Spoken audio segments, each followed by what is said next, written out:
What is Warner Bros. Doing? Like, literally, what is Warner Bros. Doing?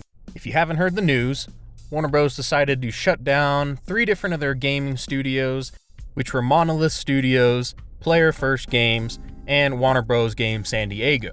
And for most people, the first 2 are really surprising. The first one especially being Monolith, which was the developers and creators of Shadow of War, Shadow of Mordor, which were pretty solid hits, I think. I know Shadow of Mordor was highly loved by a lot of fans. Shadow of War kind of had a shaky, rocky start. And honestly, it's because Warner Bros. Wanted to shove loot boxes down our throat for a single-player experience and basically make it pay to win, which pissed a lot of people off, and rightfully so. And Player's First Game was the developers and creators of the Multiversus game that came out, kind of like the Smash Bros. Type style fighting game with a lot of the Warner Bros. IPs. But I want to mainly focus this on Monolith Studios and what was the decision making, what was their reasoning to shut down this studio, because it really just doesn't make any sense to me.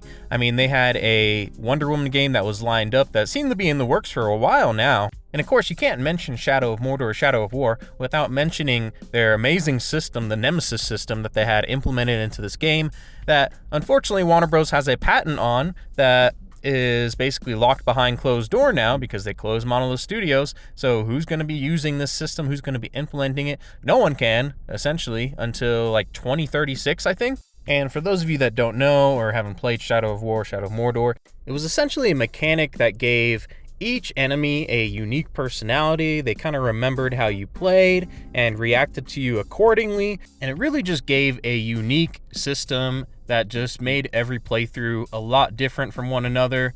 I mean, every single time it was always different. You'd have one enemy that you end up killing and he comes back from the dead. Maybe you can't kill him the same way again. Or maybe you have another enemy that you control and you have him part of your team. Next thing you know, he betrays you behind your back. Like it's always changing. It's always switching things up. It's always adapting. It adds so much spice to the game and so much spice to the gameplay, which is really frustrating that this is going to be locked behind closed doors because this is like a gold mine. This would be greatly implemented in a lot of different games, and it's just such a shame to see that Warner Bros. Just really doesn't know what they're doing when it comes to their game studios. And this main focus is for them to basically put all their eggs in a basket and focus on their big 4, which they said is Mortal Kombat, Harry Potter, Game of Thrones, and DC. But if I'm being completely honest, I don't imagine Mortal Kombat doing that great right now. Like, as a long-time Mortal Kombat fan, and I enjoyed Mortal Kombat 1 for what it was, for the most part. It wasn't anything amazing, wasn't anything that blew my socks off, but I enjoyed it for a few months. I don't imagine the DLC or expansion is doing great numbers for them. And if they want to throw their eggs in a basket for Mortal Kombat, they need to get their story better. They need to get their story writers lined up, and they need to get something figured out because the story writers that they have right now are not it. Like, I'm sorry, but I'll just say it as it is. The story sucks for Mortal Kombat. And when it comes to something like Harry Potter, I mean, how much further can we take that? Like, how much more can we milk out of that? I know they're remaking the series, so that's one thing alone on itself. But when it comes to the games, like, what more can we do? Hogwarts Legacy was good. I'm sure they're going to make a sequel to that if they haven't already announced it. But Hogwarts Legacy, like, I kind of fell off of after maybe like 30, 40 hours into the game. I got really bored after a while, mainly when I started hitting some of those big dungeons. I don't know what you want to call it, but the big puzzle areas where it's just nonstop puzzles, and it wasn't anything fun, right? Like, I'm sitting there in a dungeon and I have to do essentially just using 8 different spells to get from point A to point B, and it just got very tedious to me. Like, I like the mechanics, I like the spells, I like the gameplay for the most part, but after a while it just got very tedious. And maybe that's just me. I want to hear from you guys, so let me know what you think down below. Next, talk about DC. Why are you going to say you're going to focus on DC and then shut down the studio that's working on a Wonder Woman game with a very cool mechanic being the Nemesis system? That seems like a win-win to me. It seems like a great blueprint. I don't know who else are going to focus to make these DC games, whether it be like Rocksteady, but honestly, Rocksteady's kind of been on a shaky path. I mean, when it came to the old Arkham Knight trilogy and those series, that is basically peak superhero games. Like, if you love Spider-Man, give those a try. You'll love those just as much, maybe even better, in my opinion. And when it comes to something like Suicide Squad, Kill the Justice League, That was such a fall from grace from what we know and love about Rocksteady and what the kind of games they produce. Honestly, I think it's Warner Bros. Just sticking their, grimy fingers in there and making it a live service game when they could have probably just made a solid single player experience like they normally do. But who am I to tell? Maybe it's the studio's fault. But I feel like Warner Bros. Had a big deciding factor in how that game was produced and made. Same when it comes to Game of Thrones. I mean, I love Game of Thrones, the show itself. They released a trailer for a game that was coming out. I don't remember really anything about it. The trailer looked very lackluster. It didn't look anything too crazy like it was going to be the next big game.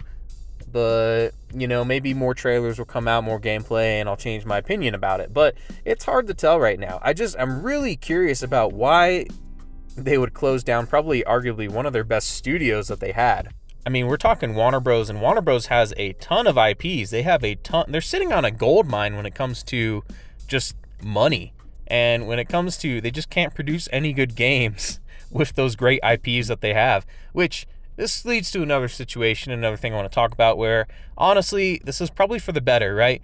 Don't get me wrong. I don't want to see any of these studios close down and lose a lot of their workforce and just lose jobs, and it's not good for anyone. But I really want a lot of these AAA studios to just shut down and just figure it out, because it's clear to see that AAA studios are not the way to go. And I'm talking about EA, Blizzard, Activision, Ubisoft, Warner Bros., Bethesda even has been on a shaky path. Like, these AAA studios and game developers, I feel like they're trying to one-up each other with how bad of a decision they can make, how much can they just drive their studios into the ground and just set a horrible image for themselves. I mean, if you look back on all these big publishers and studios, I mean, Activision, Blizzard, Ubisoft, EA, Warner Bros., even Nintendo, dude, like, you look at any of these maybe about 15, 20 years ago and they were peak. These were like unbeatable. You couldn't find another game like these. And now it's just like, they can't even produce like a subpar game. They can't even produce like a mid game at best.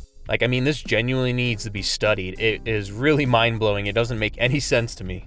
Anyways, that's like my 5 cents on this whole situation going on with Warner Bros. Closing down their studios. Let me know what you guys think down below in the comments. And what do you think about the state of AAA gaming at the moment? Do you think it's cooked? Do you think it's over? What do you want to see happen in the future? And what do you think about this whole decision outright?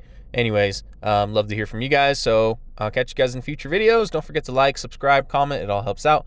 And hope you have a good rest of your day. Bye-bye.